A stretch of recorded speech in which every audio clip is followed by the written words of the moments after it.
The Trumpet Daily program begins right now. Today's world news, what it means, where it's taking us. I bring you the one and only possible message of world peace. This is a message of hope, tremendous hope. And he said unto me, you must prophesy again. The Trumpet Daily program begins right now. Tonight, the city of Los Angeles is under a curfew as it marks a fifth day of massive anti-ICE protests. Day 5 of immigration protests saw demonstrators blocking the busy 101 freeway in downtown LA just at the start of the evening rush hour. Los Angeles police seen taking people into custody. This all culminating the same day that 700 active duty Marines were sent into the area. The Marines joining the now 4,000 members of the California National Guard activated by the president, not the governor. The president defending his decision after returning for a trip to Fort Bragg. If we didn't get involved, Los Angeles would be burning down right now, just like the houses burned down. Meanwhile, across the country in Chicago tonight, anti-ICE protests breaking out following the immigration raids here in Los Angeles. Aerial video, that really gives you a sense of the scale here because this protest was massive. It took up, the entire side of Michigan Avenue. It also started to sort of edge into oncoming traffic the other way.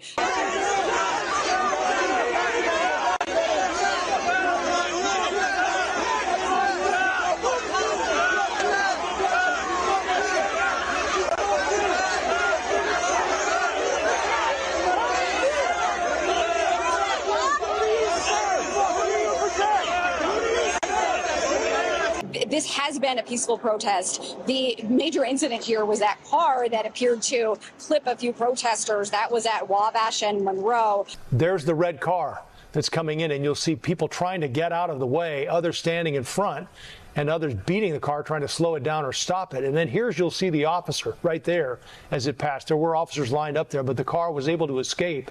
Anti-ICE protests spreading nationwide. There's another rally expected today in Lower Manhattan. What we saw yesterday was a few rallies, and we're set to see some more today.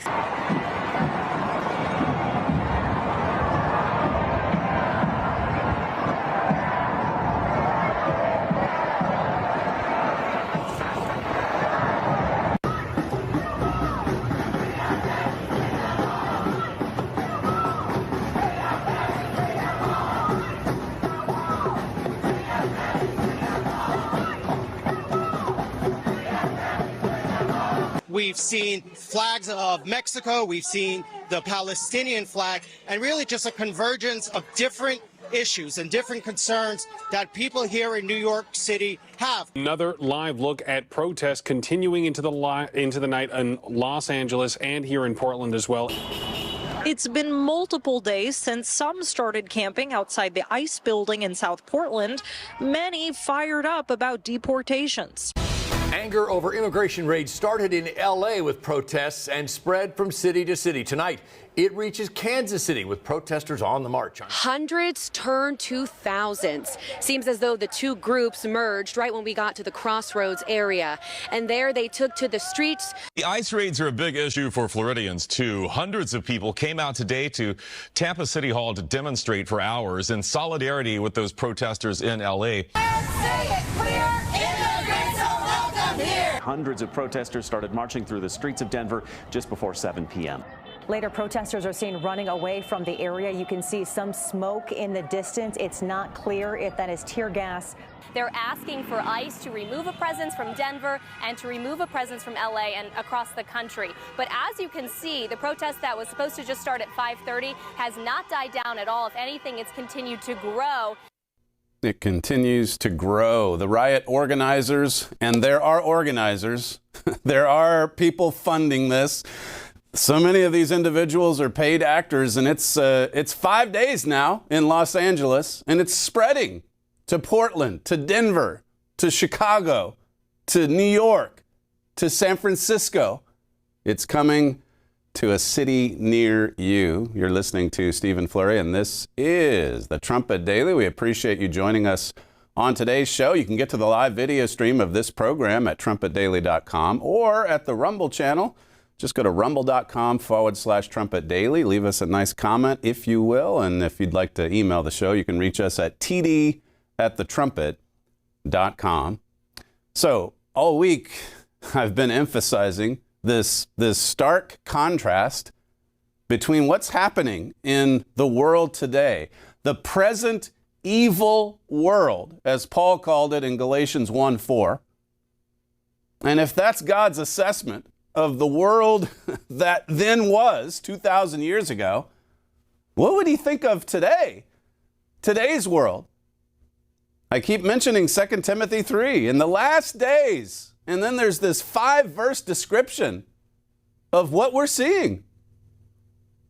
And what a contrast it is with the world that God is building, with the family kingdom that will soon be established on this earth. Today in the Jerusalem Post, you had this stark contrast on display. You had this beautiful write-up about Celtic throne, and together with pictures of family, literally families that are contributing to this production. And of course, looking at it in the larger sense, it's one spiritual family that works to produce this program, this message, and put it on display for the whole world to see. And in the very same newspaper, you've also got pictures of war, pictures of tanks. And that's the real world that we're living in today. The program, the show, Celtic Throne 2, in so many ways, that's about a future world to come. And people go and watch it, and they're uplifted. They're inspired by the unity, by the love, by the peace that it promotes. It really does tell you everything that you need to know just to flip through the newspaper today. I mean, this is Jerusalem's or Israel's best-known English newspaper. And we've told you about the 2 shows in Tel Aviv, 2,000 people almost on Sunday night, another 1,500 that saw it Monday night. Tomorrow night it's in Haifa. I think that theater seats 1,800 people, and last count, I think we were up to 1,500. I mean, this is taking little Israel by storm.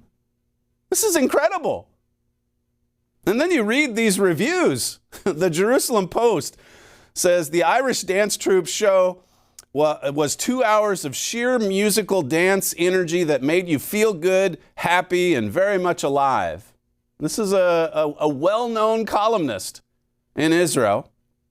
It says just after intermission in the 2-hour energetic toe-tapping, hand-clapping, yee-haw, howling performance by the Irish dance troupe Celtic Throne, principal dancer Jude Fleury said people often ask them why they come to Israel and why during a war. The reason, he said, in Hebrew, we love Israel. The full house at Tel Aviv's auditorium went wild. With those words, Fleury and his troupe won the crowd over. I mean, think of it, just one comment. And we were, as I've said, we were watching online, and we heard the cheers. They love it because there's actually a production, there's actually an organization reaching out to and expressing love for the Jewish people, the Israeli state. The crowd went wild. Says from that moment, even had their numbers not been danced in amazing synchronization, even had one of the dancers fallen during a twisting backflip, even had Fleury dropped the spear-looking baton he danced with, even had the under 12 child dancers not looked storybook sweet, it wouldn't have mattered.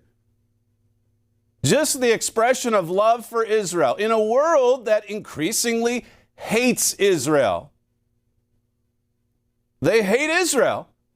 I mean, you see it embedded into these demonstrations that are sweeping across the country. It's not just the Mexican flags that are flying here. Again, it's the Palestinian flag. It's never the Jewish flag. Oh, no. The Jews are committing a genocide. This is Satan's world. And Satan is behind this spirit of anti-Semitism that's sweeping across the world. Just like these protests that started in Los Angeles, and of course it's sugarcoating it really to call it a protest. It's not a protest. These are insurrectionists. These people are shutting down freeways. These people are burning police cars. And there's organizers dressed in nice suits that are funding this, that are organizing it, and it's spreading. And you begin to wonder, here in America anyway, you begin to wonder if it's just going to be this way from here on out. Look at the hatred that there was for Donald Trump the first term. Look at how much they were able to whip up this spirit of murder back in the summer of 2020. I mean, that went on for 3-4 months. Over George Floyd, a career criminal. Look at these people taking to the streets to fight for illegal aliens. Something that they would never do for ordinary citizens of America. Or for the little Jewish state. Certainly not. But if you're an illegal coming from who knows where, illegally into the United States, I mean, it's like someone said, I've got the clip later, they're not coming just to live in California, they're coming to take it over. That's what you see in the streets of America. And what a contrast when you compare it to the message, the uplifting, hopeful message that you have in Celtic Throne. Israel is alone. They're alone. This was from Sky News Australia this week, clip 9. In your article, you quote Tal Becker, who says that Zionism is a product of people who felt abandoned by the world. October 7 has in some way, Tal Becker says, put this sense of an aloneness on steroids. Nobody understands the Jews. The media's against us. There's disinformation. It reinstates the sense of being on our own with our trauma. I think this is such a profound point. Was this a sense that was reinforced by your visit to Israel, that it's a misunderstood nation? I think it is a misunderstood nation. I think this is a tragedy. This sense of loneliness is palpable.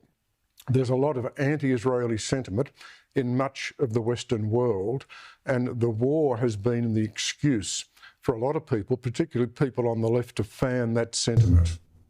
Yeah, it's getting worse, as he says.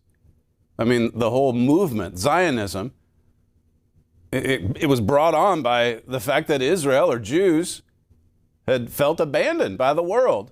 And now October 7 has made it even worse. It's even worse. They're standing alone. You can see why the crowd went wild on Sunday night. People ask us, why are you here in Israel? Why did you come visit? There were some that came up to some of our troop members and said, I saw you on the schedule for this theater a couple months ago, but I didn't think you guys would show up. I thought you'd pull out at the last minute. They've been abandoned. The sense of loneliness is palpable. The anti-Israel sentiment is growing. This Jerusalem Post review, it says, but there still seems something off, something incongruous. Here was the lead dancer of a show exalting the beauty and majesty of Mother Ireland through choreography, song, dance, and magnificent LED backdrops, professing love for Israel. How could that be? How could that be? Especially given that Ireland is arguably the most anti-Israel country in Europe. This is sad. I mean, this is exciting and wonderful on the one hand, and sad and tragic on the other. What kind of world are we living in? Why should Ireland be the most anti-Israel country in Europe? What is wrong with people? What is wrong with governments in these nations? It says here, a country from which, because of the Irish government's animosity, Israel withdrew its embassy. They're so hostile to the little state of Israel that Israel had to withdraw its embassy from Ireland. Not from Gaza or from Iran. I mean, we're not talking about Muslim nations that want to wipe Israel off the map. From Ireland. We love Israel. We are How could this be? The Jerusalem Post says. Simple. And Fleury's English gave it away. This group of Irish dancers was not from County Cork or Dublin. Rather, most of the 40-member troupe hailed from Oklahoma. How about that? We are family, said Fleury, again in Hebrew. At first I thought he was speaking metaphorically, referring to the brotherhood of man, but he wasn't. He meant it literally. They really are family. Well, 5 families to be exact. It's the Irish dance version of the Von Trapps. There's the Fleury family. Jude's sister, Vienna, is co-creator, principal dancer, and choreographer. Their parents are the producers. Then there's the Hilliker family with the father and a multi-instrumentalist and vocalist and 3 of his children among the featured dancers. And it goes on through 3 more families. Actually, there's more than 3. The effect is twofold. First, it creates a strong on-stage chemistry among the performers. Second, it keeps the show G-rated. Not all Irish dance shows are family-friendly. Some, like Riverdance or Lord of the Dance, include sensual choreography and highly suggestive costumes. I mean, this is brilliant. What a brilliant review. He's a little mixed up on the story, as he brings out at the end of the article, which is kind of funny. But he's absolutely right. It's a G-rated family show. Anyone, you can bring your kids and you'll be uplifted and inspired. There's not much of that in this world, this dark, evil world. All you have to do to see what this world is like is turn on the evening news. It says, not this show. It's not like these other Irish dance shows, it says. Entitled Psalter 2, it's a family-safe show. The costumes are modest and elegant, and there's no sensual movement or romantic duets. I mean, this is quite an observation from this author giving this review. There is, however, 2 hours of high-octane dance that spans multiple styles, tap, square, martial arts, and gymnastics. It's punctuated by big vocal numbers and traditional Irish melodies. It says one standout scene features about 30 dancers engaged in a dueling tap sequence set in a schoolroom, jumping on and off tables and creating a syncopated rhythm using only their heels and hand claps. That sticks with you. That sticks with you. It's a beautiful scene. All of these happy, well-behaved children set in a classroom, dancing, clapping, not protesting on the streets, not lighting police cars on fire, not screaming that I hate Jews.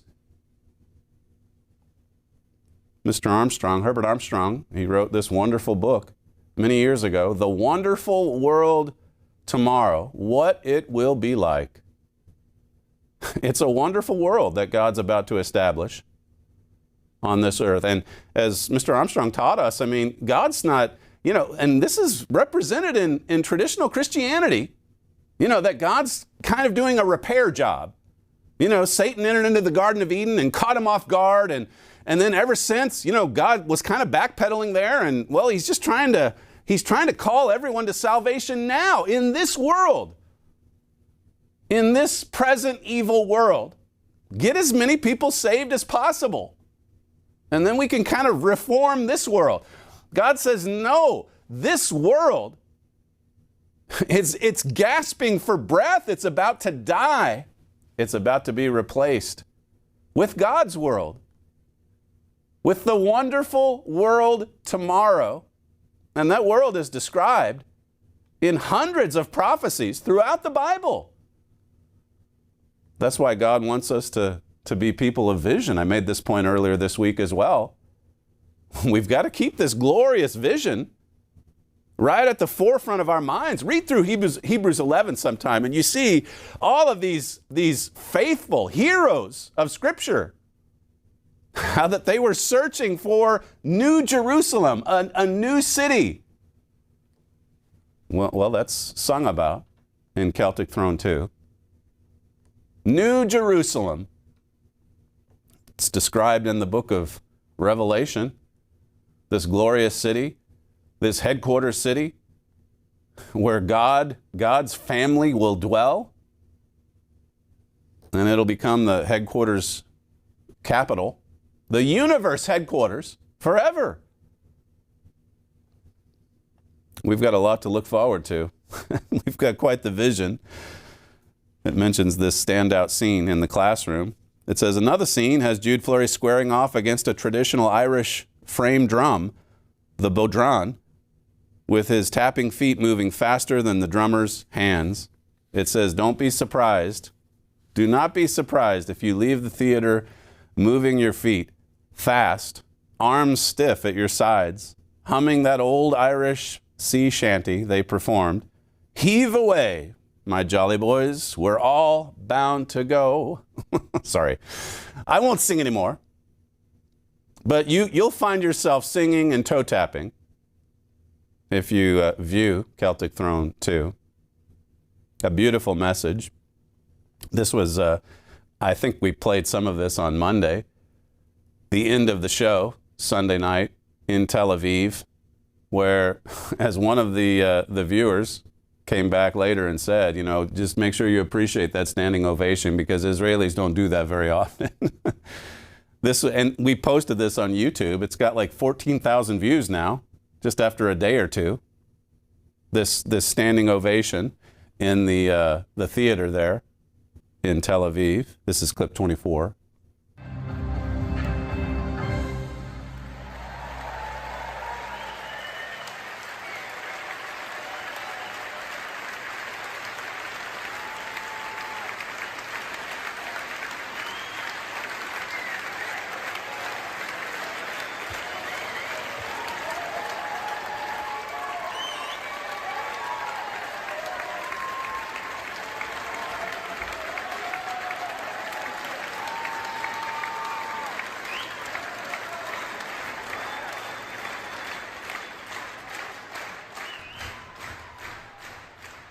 We love Israel. That's what my son said when he was addressing the crowd earlier in that performance. And as you can see there at the end of the show, Israel loves Celtic Throne. It says here, the storyline, this is the conclusion to the Jerusalem Post review. The storyline may be tough to follow and doesn't make a whole lot of sense. Some ancient Irish guy going from Jerusalem to the Emerald Isle. And there might be a technical glitch here and there and so on. And then it goes on and talks about just how much energy is there, how happy you feel. Those minor hiccups aside, this show was 2 hours of sheer musical and dance energy that made you feel good, happy, and very much alive. In these war-torn days, that alone is worth the price of admission. Here again, you see the stark contrast. In these war-torn days, this show makes you feel good, happy, and very much alive. In an email, bit of feedback we got, this TD viewer says, I know I will be one of many who thank you for and congratulate you on having the great instincts to air news of the Tel Aviv Celtic Throne 2 performance, both at the beginning and at the end of today's Trumpet Daily. Both were sorely needed. What with all the violence and filth you're obliged to cover while delivering tomorrow's news today, and the transcendent hope of the wonderful world tomorrow, it says to bookend the devil's world with news of God's soon coming kingdom was brilliant. It was brilliant. We need it. We need to be uplifted. We need to feel good and happy and very much alive. Not that it's just about a feeling, but we need to be filled with God's life, with God's truth, with God's Spirit, especially in these war-torn times that we're living in. As you see rioters spreading across the country, as you see Israel at war with Hamas and the whole world ganging up against Israel. The storyline to this reviewer was confusing. He didn't quite understand it. And, think about the irony of that for a moment, because this is their history. This is history they've forgotten. This is history our nations, the United States and Britain, have forgotten as well. If you don't have the U.S. and Britain in prophecy, by the way. I mean, that book, that one book, will help you to identify where we fit in Bible prophecy. And then your eyes will be opened to a third of the Bible, more actually. Tomorrow's news today, you'll be able to look at the evening news and know that this is prophesied. God actually says that our nations are in trouble. Read Jeremiah 30. Jacob's trouble, Israel's trouble. These are the times we're entering into. This is a master text on Bible prophecy, the United States and Britain in prophecy. If you don't have a copy of this book, we offer it without cost or obligation. There's no cost for it. Just call our operators today, 1-866-930-3024. When we come back, we'll return to the world today, which is not a peaceful world that makes you feel good and full of life like Celtic Throne does. It's a very dark and evil and sinister world, and it's growing worse, as 2 Timothy chapter 3 says. We'll get through as much news as we have time for, and then bookend the program with 4 more minutes of feedback from the second show in Tel Aviv. Just some wonderful, wonderful comments in response to Celtic Throne 2. We'll reserve that for the final 4 or 5 minutes of today's show. You're listening to Stephen Flurry, and this is the Trumpet Daily. We'll be right back. Daily news, Bible prophecy. See the connection on the Trumpet Daily.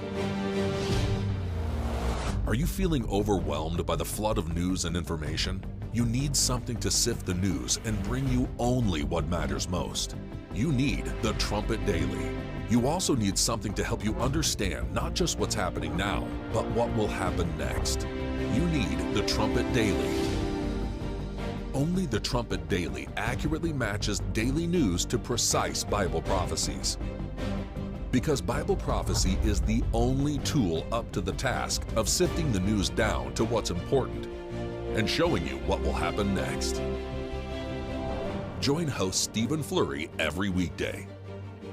Go to trumpetdaily.com.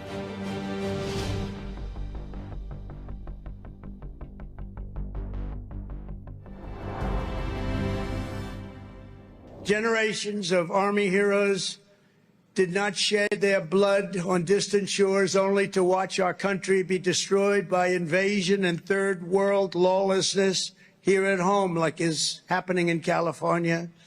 As Commander-in-Chief, I will not let that happen. It's never going to happen. What you're witnessing in California is a full-blown assault on peace, on public order, and on national sovereignty carried out by rioters bearing foreign flags with the aim of continuing a foreign invasion of our country. We're not going to let that happen. That's President Trump from Fort Bragg yesterday. Our founding fathers, they didn't so many that fought and died and shed their blood for America early on. They didn't do this so that we could then see our nation overrun with foreign invaders. This clip from, I think it's from CNN or MSNBC, but basically saying how I mentioned yesterday, you see it in the polling.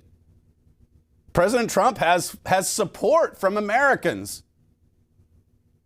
to let ICE do their job, to let these federal agents uphold law and order And this comment here talks about the support that he has even from Californians.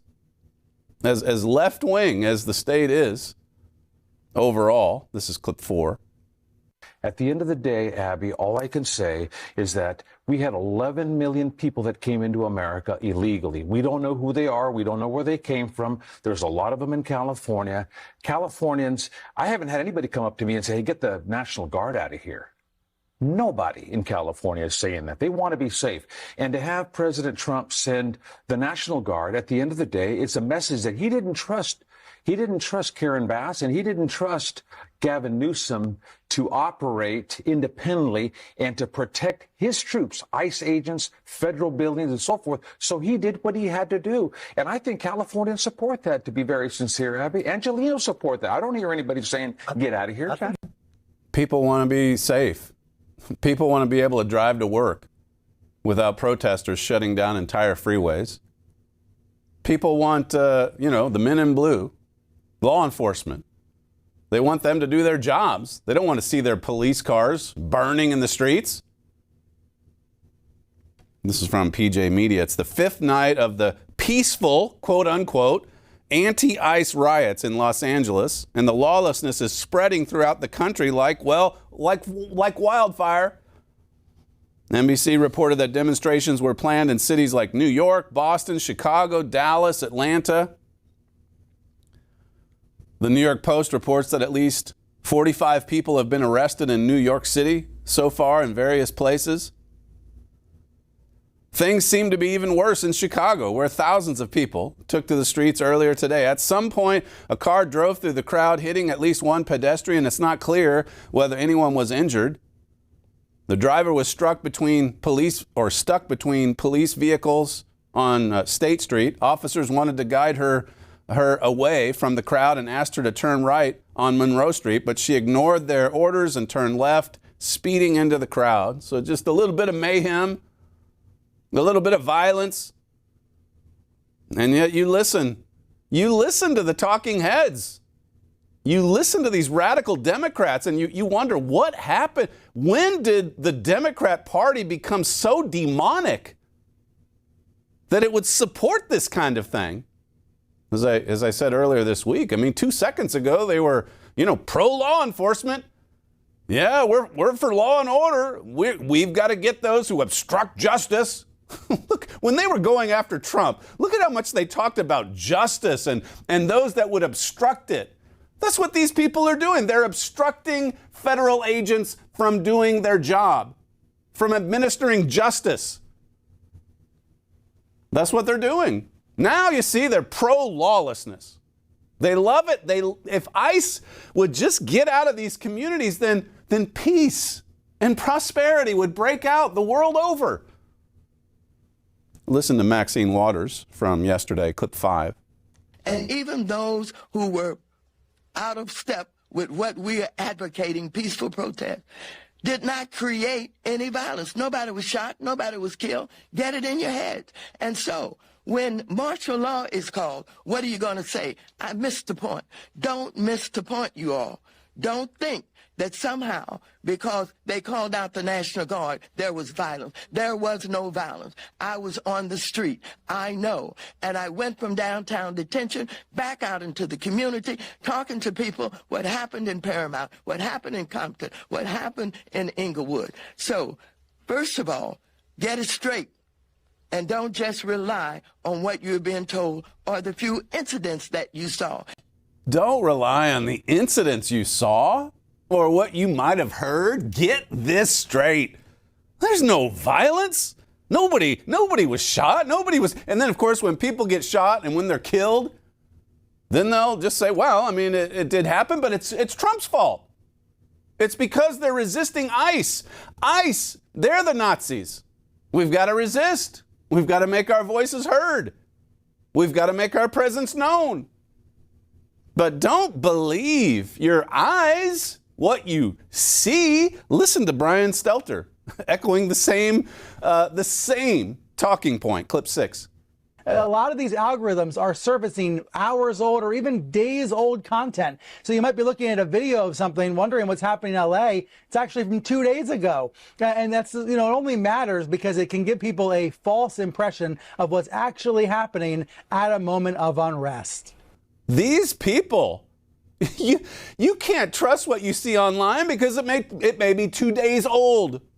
And it might give you a false impression of what's actually happening. So just listen to me, Brian Stelter, and I'll tell you what you need to know. I mean, I'll tell you if I'm standing in front of a burning building that is peaceful. Come on. Don't believe your lying eyes. What you see doesn't matter. A few incidents that you see, or maybe a video from 48 hours ago, doesn't matter. That doesn't give you an accurate pulse of what's going on right now. These are the leaders, whether in media or at Congress. I mean, Maxine Waters, she's infamous for calling for violence to resist Trump. She's on video out in the streets, if you go back a few years ago, calling for people to get in the face of Trump supporters. You let them know you're the resistance. The country's unraveling. The world's unraveling. And what, like I said in the first segment, in a war-torn environment, do we need a message of hope? We need it more than ever. Because look at the direction that we're headed in. Look at the trajectory. See where this is leading. I mean, you've got to consider the latter end, as it says in Deuteronomy 31. That's what God says when he's pleading with his people. Look, think about where these sins, where this division, where this strife, this violence, think about what it ends in. It's as if we're just living, with today, this moment in front of our faces, and we have no clue how that this can escalate, how that this is like a trigger. It's a ticking time bomb. And it's about to explode. You have to feel for Donald Trump. Look at what he's a man, as we've said before, I mean, he's a man that has a remarkable amount of energy. And he gets up each day and he goes forward and he makes decisions. And in this case, I mean, he's having to resist against this evil current, hostility, violence, all these, I mean, the flags tell you everything you need to know. They're waving Palestinian flags, Mexican flags, El Salvadorian flags. They're not taking to the streets to support America, their nation. It's, as he said at Fort Bragg, it's an invasion. They want to take over. And having had a little experience with widespread rioting, I'm speaking of 2020, and Donald Trump, looking to governors at that point, saying, look, bring in the National Guard. Your city's going up in flames. Minneapolis is burning. And these left-wing governors over blue states or blue cities, they wouldn't do it. They wouldn't do it for ordinary Americans. Just give the rioters space. As the mayor of Baltimore once said, just let them have the space they need to destroy. And then the tantrum will wear out and everything's back to normal. Peace. This was Donald Trump yesterday from the Oval Office, clip 8. You have to remember, I've been here before, and I went right by every rule. And I waited for governors to say, send in the National Guard. They wouldn't do it. They wouldn't do it. And they just wouldn't do it. It kept going on and on, got worse and worse. And in Minneapolis, that city was burning down. It was 7 days. And I said, I don't care. The governor, who's a governor that just happened to be running for vice president, a total, you talk about an incompetent governor. He's an incompetent person. That he was picked. Well, I was actually very happy he was picked for other reasons. But this guy wouldn't call the National Guard. And we ultimately just sent in the National Guard. We stopped it. But that was after 7 days. And I said to myself, if that stuff happens again, we've got to make faster decisions because they don't want to do it. The radical left, it's usually radical left, and it's usually governors that are Democrat, and they don't want to call them in. They don't want to save lives. They don't want to save property. They don't want to call them in. I don't know what it is. They don't want law and order. They were telling, right up until the mayor of Los Angeles called for a curfew last night. And 2 seconds before that, she was saying, it's a manufactured crisis. It's brought on by Trump. It's brought on by these ICE agents. This is Sundance. Apparently, the prior narrative that everything was fine, there's nothing to see here, just didn't work. As footage of looting, arson, violence, and riots against law enforcement continues to highlight the false presentations of Los Angeles Mayor Karen Bass and California Governor Gavin Newsom, the mayor has now declared a local state of emergency with an immediate 8 p.m. curfew starting tonight. The same people burning cars, breaking into businesses, destroying property, and throwing objects at law enforcement are suddenly going to adhere to a curfew. Imagine that. No, they're not going to adhere to curfews. They're going to go on destroying.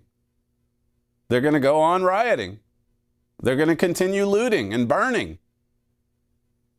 Unless law enforcement shows up to put a stop to it. Listen to this from Representative Torres in Congress, clip 7. And this is the chaos that the president created when he sent an unchecked group of ICE officers, agents, to a community to profile and do these raids that they have not had a warrant. They are not asking for specific names. They are simply going after people because of the way they look. And this must stop. The president must call back these ICE agents. They must retreat in order for the locals to be given the opportunity to restore order, because that is what we are demanding right now. That's what we're demanding. Just roll back that comment. They must retreat. Law enforcement must retreat in order for the locals to be given the opportunity to restore order. If you remove law and order, then we'll restore order. That's the reasoning.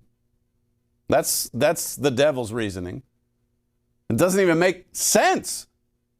You know what happens. If you have enough wisdom to see through to the latter end, what happened? We had a foretaste of it in 2020. Defund the police.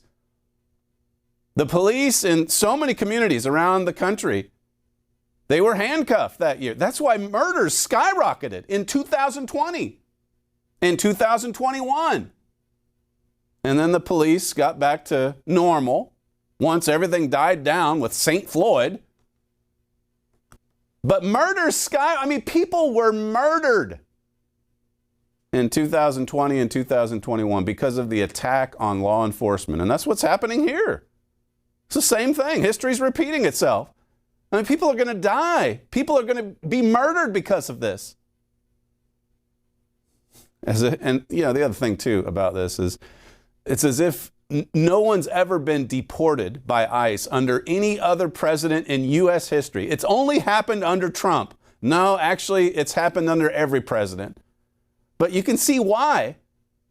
You can see why with people like Brian Stelter out there saying, this is unprecedented. This has never happened.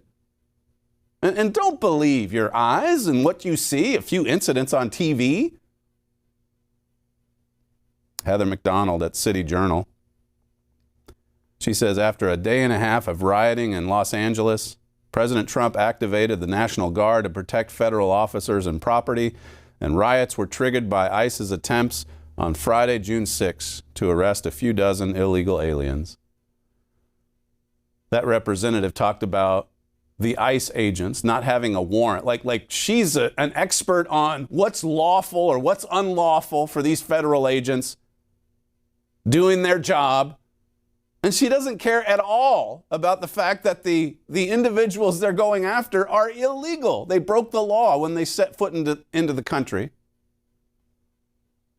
It says here the president's mobilization order on June 7 was clarifying and precise. To the extent that protests or acts of violence directly inhibit the execution of the laws, they constitute a form of rebellion against the authority of the government of the United States. LA's illegal alien riots have provided Trump with a picture-perfect opportunity to deliver on his central campaign promises. The era of tolerating arson, looting, destruction of property, and attacks on law enforcement is over. The era of enabling endemic immigration lawlessness is over, and that picture-perfect opportunity has filled the Democratic establishment with impotent rage. They hate Trump. They hate Trump more than anything else. They can't understand why Obama has gone silent. They want Obama to come back and fight against Hitler. I went through that with you yesterday on the show. It says it's fitting that Los Angeles would be the staging ground for the White House's affirmation of law and order. California leads the country in its contempt for immigration law in particular. There are, as I said yesterday, as many as 1 million illegals in the Los Angeles area. They just have contempt for law and for order. And you heard the one guy drop a truth bomb on CNN saying, you know, I'm in California and I haven't heard any Californians who oppose Donald Trump's policies here. They want it. They support it. What a dark, evil world we live in. You can see why we need the hope that there is in the gospel, the hope that there is in what God's family is producing, in what God's family's out there showing the world right now in Israel with Celtic Throne 2, soon to be UK next week. A few emails that have come in recently. So excited for the great success in Tel Aviv. So happy to bring that joy and vision to the cities of Judah. It says, looking forward to today's performance and the rest in Israel, and then on to the UK. Another one writes, I got emotional just watching the CT2 feedback today. Bravo to God first and all who make this an amazing experience for the world to see. Another one writes, thank you so much for sharing the video and comments from Celtic Throne 2 performance in Israel.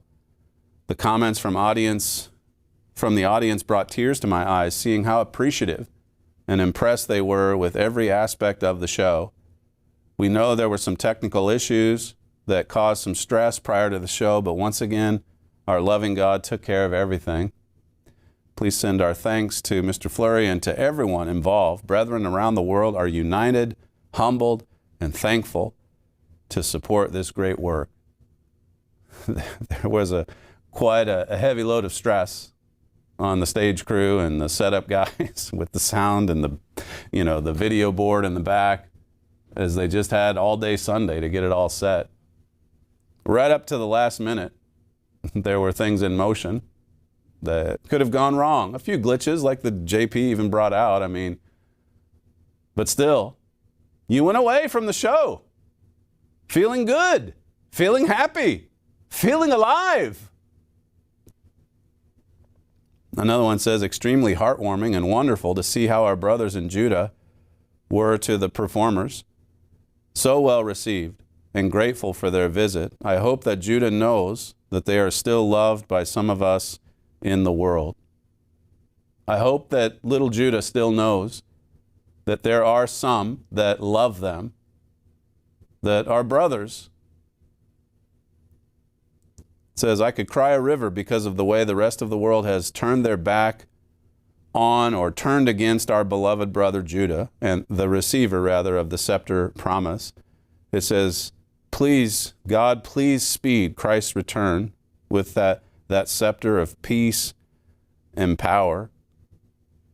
It says, especially sickening that the house of Israel is backstabbing them. The birthright promise recipients and the other Israelite nations appear to be hopelessly unreachable, but I still have a little hope for Judah. They have been war-torn and ostracized throughout history. It says, the fat cats of Ephraim and Manasseh have been spoiled rotten, forgetting God, not giving him and Father Abraham the credit for our brief greatness. Sums up a lot of what you read and study in the U.S. and Britain in prophecy. We'll conclude today's program with more feedback from Tel Aviv, Part 2. This is from Monday night's performance. You're listening to Stephen Fleury, and this is the Trumpet Daily. We'll finish with the feedback. Wow, it's amazing. Oh, it's a fantastic show. I like it. Incredible. Great, awesome. Oh, it's amazing, great. amazing. Lots of energy, strong energy. The cellist is fantastic. It's absolutely wonderful show. I think that is exciting, is so beautiful, is so nice. I think that everybody must look at you. I am very enthusiastic about it. Really, it's nice. I love you. Very nice. Beautiful. Thank you. This is the greatest show that I saw in years. I enjoyed the music, the dancing. It was great. Awesome. I'm looking forward for the next part. It's so beautiful. We enjoy. Really. I love it. It's beautiful. Everything is awesome. It's a great show. I enjoyed it very much. Wow, amazing show. Wow. Thank you very much, Come Israel. It was amazing, and everybody must come to see this show. Okay, thank you so much. Tell all your friends. It was amazing, really amazing. Thank you very much. It was amazing, and you're wonderful dancers, and very nice that you're here in Israel. It's amazing, incredible show. I would like to see, I don't know, maybe 1,000 times. It was a magnificent show, very, very beautiful, very, very professional. We have enjoyed very much. The best time, the best. You're dancing? Yeah, great. Thank you. I was very happy and enthusiastic of the show, really. I like the music and the players and dancers, everything. It was very nice. A lot of good energy. Thank you very much for all of you, and it's a wonderful time. Thank you. It was amazing. It was really fun to come. It's very professional. I really liked it. And the kids as well. They were on it all the time. So thank you very much for inviting us. Wonderful. It's absolutely fabulous. Magic from the very first moment until the very end. Amazing! Very Beautiful. You're so nice and handsome. All of you. Beautiful. Amazing. It's very, very good. Very good. It's amazing. It's an amazing show. Very nice. Show. Yes. And you are wonderful. Really wonderful. Thank you. It was amazing. You are the greatest. Thank you for all. Thank you for coming to Israel in those times and believing us, because we are believing you. Thank you. Amazing experience. I've never seen anything like that live on a live show. I'm so happy I came, and my dream is to see Ireland. It was amazing. So, very great. Great show. Really. Great. I loved it. Wonderful. I want to go to Ireland. Unbelievable. Ireland is beautiful. We want to take a tour and go to Ireland, to visit Ireland.